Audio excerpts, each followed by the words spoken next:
कब्रिस्तान की कहानी।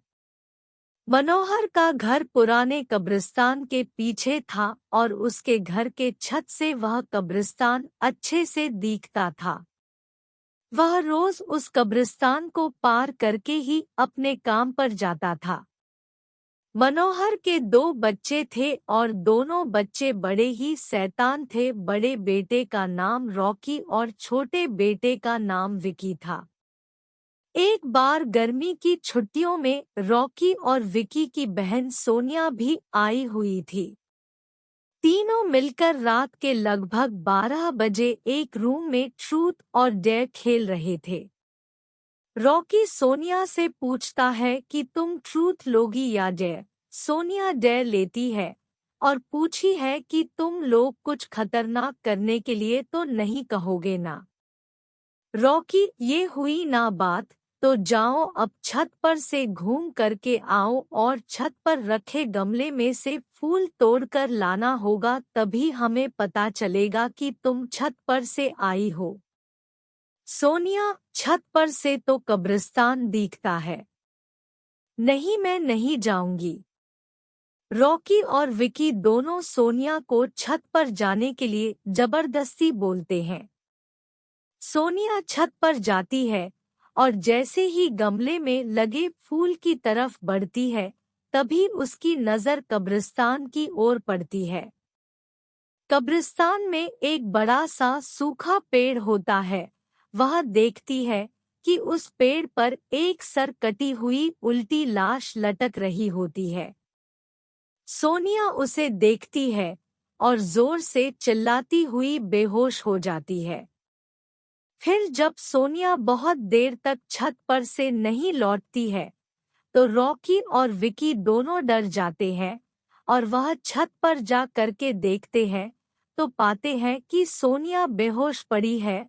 वो तुरंत मनोहर को बुलाते हैं और सारी बात बताते हैं।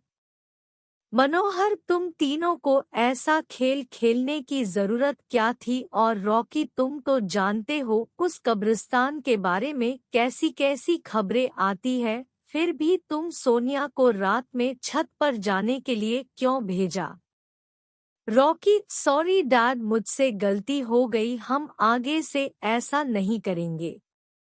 मनोहर, और फिर कभी दोबारा ऐसा काम किया तो तुम दोनों को उसी कब्रिस्तान में छोड़ आऊंगा। अच्छा सोनिया बेटी, ये बताओ तुमने वहां ऐसा क्या देख लिया था कि तुम वहीं बेहोश हो गई? सोनिया सहमी हुई हालत में मनोहर को सारी बात बताती है कि उसने क्या देखा। मनोहर ने उस कब्रिस्तान के बारे में ऐसी खबरें पहले भी सुनी हुई थी, इसलिए वह सोनिया को डांटता नहीं है और बच्चों को संभलकर रहने की सलाह देता है। एक दिन मनोहर को काम से छुट्टी मिलने में देर हो जाती है और उस दिन उसे ऑटो भी नहीं मिलता है। वह पैदल ही घर की ओर चल पड़ता है। इधर विकी और रॉकी दोनों आपस में बात करते हैं। रॉकी, विकी, तुम्हें क्या लगता है सोनिया ने जो कहा वो सच है? मुझे तो लगता है कि वो सिर्फ बातें बना रही है, वो उसका भ्रम होगा। विकी, अरे नहीं भाई, तुमने उसकी हालत देखी नहीं, एक दिन भी और यहाँ रुकने को तैयार नहीं हुई। मुझे लगता है कि उसने सच में कुछ देखा होगा। रॉकी, चलो हम कब्रिस्तान में जाकर खुद ही देख लेते हैं। विकी, अरे भाई, तुम पागल तो नहीं हो गए हो? मुझे अपनी जान बहुत प्यारी है, मैं कहीं नहीं जाऊंगा और तुम भी मत जाओ। विकी के मना करने के बावजूद रॉकी नहीं मानता है और वह अकेले ही कब्रिस्तान की ओर चल देता है। कब्रिस्तान का दरवाजा खोलता है और अंदर चला जाता है। वह उस पेड़ की ओर भी देखता है जिस पर सोनिया को सर कटी हुई उल्टी लाश दिखी थी। रॉकी खड़े होकर उस पेड़ की ओर देखता है, तभी एक अदृश्य हाथ उसके पैरों को पकड़ लेता है। रॉकी डर जाता है और जोरों से चिल्लाने लगता है, बचाओ, बचाओ। छोड़ दो मुझे, मुझसे गलती हो गई, मैं फिर कभी यहाँ दोबारा नहीं आऊंगा। दूसरे कोने पर एक कब्र होती है जो कि खुली हुई होती है। उसके ऊपर खून लगा हुआ होता है। वह अदृश्य हाथ रॉकी को खींच कर लाते हैं और उस कब्र में धकेलने की कोशिश करने लगते हैं। रॉकी चिल्लाता है, छोड़ दो मुझसे गलती हो गई, मैं फिर यहाँ कभी नहीं आऊंगा, मुझे मत मारो, मुझे जाने दो। मनोहर काम से पैदल घर पहुँचने वाला ही होता है। जैसे ही वह कब्रिस्तान से गुजरता है उसे रॉकी की आवाज सुनाई देती है। मनोहर, ये क्या? ये तो रॉकी की आवाज लगती है। ये तो कब्रिस्तान से आ रही है, मुझे जा करके देखना चाहिए। मनोहर कब्रिस्तान में चारों ओर देखता है लेकिन रॉकी कहीं नहीं दिखाई देता है। वह घर लौटकर आ जाता है और विकी से पूछता है कि रॉकी कहाँ है। विकी, पापा मेरे बार बार मना करने के बावजूद भी रॉकी कब्रिस्तान में चला गया। वो जानना चाहता था कि सोनिया जो कह रही थी वो सच है या नहीं। मनोहर, हमारे पास समय बिल्कुल भी नहीं है।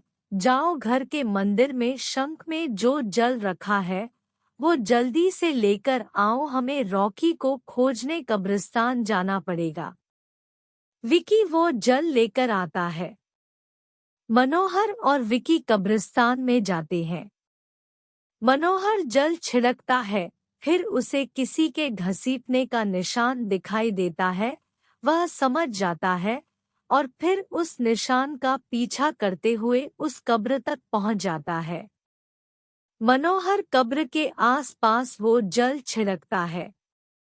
कब्र से अजीब अजीब सी आवाजें आती है। विकी बहुत डर जाता है।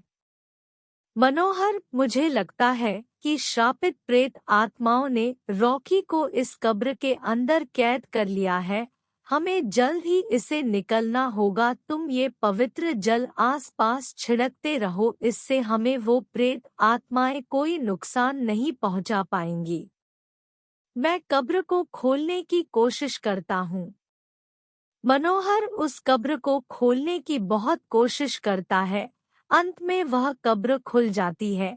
उसके अंदर रॉकी लथपथ बेहोश पड़ा होता है। मनोहर रॉकी को लेकर हॉस्पिटल जाता है। उसकी हालत बहुत गंभीर होती है। उस दिन के बाद मनोहर उस घर को छोड़कर शहर से दूर एक दूसरे घर में अपने पूरे परिवार के साथ रहने चला जाता है।